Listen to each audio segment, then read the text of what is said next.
ನಮಸ್ಕಾರ ಫ್ರೆಂಡ್ಸ್, ಇವತ್ತು ಮಾಡೋಣ ಮಸಾಲ ಬ್ರೆಡ್ ಆಮ್ಲೆಟ್. ಅದನ್ನು ಹೇಗೆ ಮಾಡೋದಂತ ನೋಡೋಣ ಬನ್ನಿ.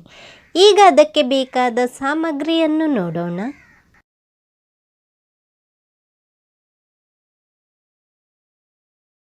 ಕಾಯಿಮೆಣಸು 2, ಈರುಳ್ಳಿ 2, ಕೊತ್ತಂಬರಿ ಸೊಪ್ಪು ಸಣ್ಣಗೆ ಹೆಚ್ಚಿದ್ದು, ಮೆಣಸಿನ ಹುಡಿ ಅರ್ಧ ಚಮಚ, ಅರಶಿನ ಹುಡಿ 1/4 ಚಮಚ, ಗರಂ ಮಸಾಲ ಹುಡಿ 1 ಚಮಚ.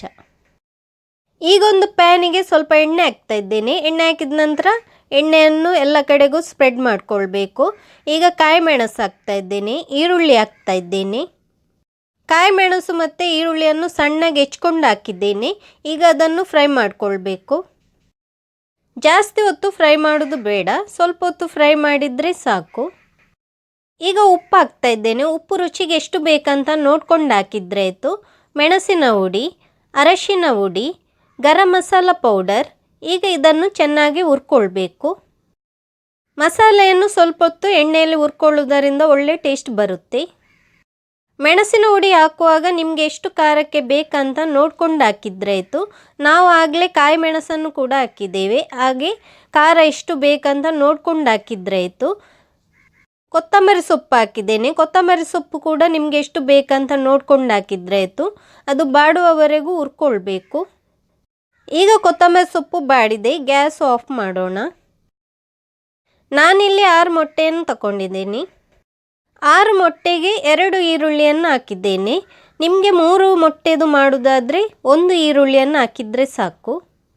ನಾವು ಎಷ್ಟು ಮೊಟ್ಟೆ ತಗೊಳ್ತೇವೋ ಅದಕ್ಕೆ ತಕ್ಕ ಹಾಗೆ ಮಸಾಲೆಯನ್ನು ರೆಡಿ ಮಾಡಿದರೆ ಆಯಿತು.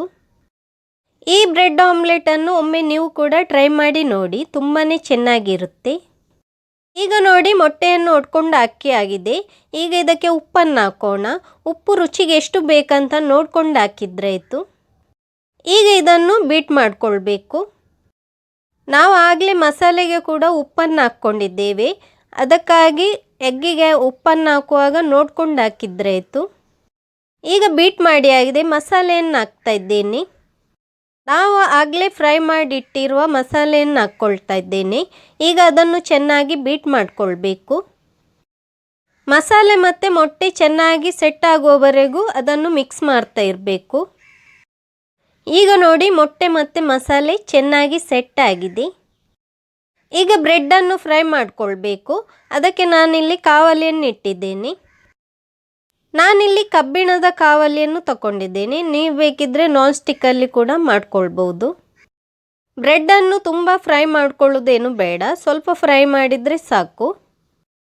ಬ್ರೆಡ್ ಒಂದು ಸೈಡ್ ಫ್ರೈ ಆಗಿದೆ. ಈಗ ಅದನ್ನು ಮಗುಚಿ ಹಾಕ್ತಾ ಇದ್ದೇನೆ.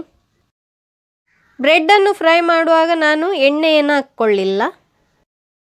ಎಣ್ಣೆ ಹಾಕ್ಕೊಳ್ಳದೆ ಹಾಗೆಯೇ ಫ್ರೈ ಮಾಡಿದರೆ ಸಾಕು. ಈಗ ಬ್ರೆಡ್ ಫ್ರೈ ಆಗಿದೆ, ಅದನ್ನು ತೆಗಿತಾ ಇದ್ದೇನೆ. ಈ ಕಾವಲಿಯಲ್ಲೇ ನಾವು ಆಮ್ಲೆಟನ್ನು ಮಾಡ್ತಾ ಇದ್ದೇವೆ. ಈಗ 1 ಚಮಚದಷ್ಟು ಎಣ್ಣೆ ಹಾಕ್ತಾ ಇದ್ದೇನೆ. ನಾನಿಲ್ಲಿ ಕಬ್ಬಿಣದ ಕಾವಲಿಯನ್ನು ತಗೊಂಡಿದ್ದೇನೆ, ಅದಕ್ಕಾಗಿ ಎಣ್ಣೆಯನ್ನು ಈರುಳ್ಳಿಯಿಂದ ಸ್ಪ್ರೆಡ್ ಮಾಡ್ತಾ ಇದ್ದೇನೆ. ಈಗ ಕಾವಲಿಗೆ ಆಮ್ಲೆಟನ್ನು ಹಾಕ್ತಾ ಇದ್ದೇನೆ. ಇದರ ಮೇಲೆ ಬ್ರೆಡ್ಡನ್ನು ಇಡ್ತಾ ಇದ್ದೇನೆ. ಬ್ರೆಡ್ಡನ್ನು ಇಟ್ಟ ನಂತರ ಪುನಃ ಮೊಟ್ಟೆಯನ್ನು ಹಾಕ್ಕೊಳ್ಬೇಕು. ಹೀಗೇನೆ ನೋಡಿ ತೋರಿಸ್ತಾ ಇದ್ದೇನೆ. ಇದನ್ನು ಹೀಗೇ ಸ್ವಲ್ಪ ಹೊತ್ತು ಫ್ರೈ ಆಗಲು ಬಿಡೋಣ. ಗ್ಯಾಸನ್ನು ಹೈ ಫ್ಲೇಮಲ್ಲಿಟ್ಟು ಫ್ರೈ ಮಾಡೋದು ಬೇಡ, ಗ್ಯಾಸ್ ಮೀಡಿಯಮ್ ಫ್ಲೇಮಲ್ಲಿದ್ದರೆ ಸಾಕು. ಈಗ ಆಮ್ಲೆಟ್ ಒಂದು ಸೈಡ್ ಫ್ರೈ ಆಗಿದೆ, ಅದನ್ನು ಮಗುಚಿ ಹಾಕ್ತಾ ಇದ್ದೇನೆ. ಇನ್ನೊಂದು ಸೈಡ್ ಫ್ರೈ ಆದ ನಂತರ ನಾವು ಇದನ್ನು ತೆಗೆದ್ರೆ ಆಯಿತು. ಈಗ ನೋಡಿ, ಇನ್ನೊಂದು ಸೈಡ್ ಕೂಡ ಫ್ರೈ ಆಗಿದೆ. ಹೀಗೇ ಉಳಿದ ಆಮ್ಲೆಟನ್ನು ಕೂಡ ಹಾಕ್ಕೊಳ್ಬೇಕು. ನಾನು ಈಗ ಇನ್ನೊಂದು ಹಾಕಿ ತೋರಿಸ್ತಾ ಇದ್ದೇನೆ. ನಾನಿಲ್ಲಿ ಕಬ್ಬಿಣದ ಕಾವಲಿಯನ್ನು ತಗೊಂಡಿದ್ದೇನೆ. ನೀವು ಬೇಕಿದ್ದರೆ ನಾನ್ ಸ್ಟಿಕ್ ಕೂಡ ಯೂಸ್ ಮಾಡ್ಬೋದು. ಈಗ ನೋಡಿ, ಮೊಟ್ಟೆಯನ್ನು ಹಾಕಿ ತೋರಿಸ್ತಾ ಇದ್ದೇನೆ. ಆಮ್ಲೆಟ್ ಹಾಕಿದ ನಂತರ ಬ್ರೆಡ್ಡನ್ನಿಟ್ಟು ಪುನಃ ಅದರ ಮೇಲೆ ಮೊಟ್ಟೆಯನ್ನು ಹಾಕ್ಕೊಳ್ಬೇಕು. ನಿಮಗೆ ಈ ವಿಡಿಯೋ ಇಷ್ಟ ಆಗಿದ್ದರೆ ಲೈಕ್ ಮಾಡಿ, ಶೇರ್ ಮಾಡಿ. ಹಾಗೆಯೇ ನನ್ನ ಚಾನಲನ್ನು ಸಬ್ಸ್ಕ್ರೈಬ್ ಮಾಡದಿದ್ದಲ್ಲಿ ಸಬ್ಸ್ಕ್ರೈಬ್ ಮಾಡಲು ಕೂಡ ಮರೆಯದಿರಿ. ನಾನಿಲ್ಲಿ 6 ಮೊಟ್ಟೆಯನ್ನು ತಗೊಂಡಿದ್ದೇನೆ. 6 ಮೊಟ್ಟೆಯಲ್ಲಿ 4 ಬ್ರೆಡ್ ಆಮ್ಲೆಟ್ ಆಗಿದೆ. ಉಳಿದ ಮೊಟ್ಟೆಯನ್ನು ಕೂಡ ಹೀಗೇ ಮಾಡಿಕೊಂಡ್ರೆ ಆಯಿತು. 4 ಬ್ರೆಡ್ ಆಮ್ಲೆಟ್ ಆಗಿದೆ. ಈಗ ಅದನ್ನು ಕಟ್ ಮಾಡಿ ತೋರಿಸ್ತಾ ಇದ್ದೇನೆ. ನಿಮಗೆ ಬೇಕಿದ್ದರೆ ಮಾತ್ರ ಕಟ್ ಮಾಡ್ಕೊಳ್ಬೋದು, ಇಲ್ಲದಿದ್ದರೆ ಹಾಗೇ ಇರಲಿ. ಮಸಾಲಾ ಬ್ರೆಡ್ ಆಮ್ಲೆಟ್ ಹೇಗೆ ಉಂಟಂತ ಕಮೆಂಟು ಮಾಡಿ ತಿಳಿಸಿ. ನನ್ನ ಚಾನಲನ್ನು ಸಬ್ಸ್ಕ್ರೈಬ್ ಮಾಡದಿದ್ದಲ್ಲಿ ಸಬ್ಸ್ಕ್ರೈಬ್ ಮಾಡಲು ಮರೆಯದಿರಿ. Thank you.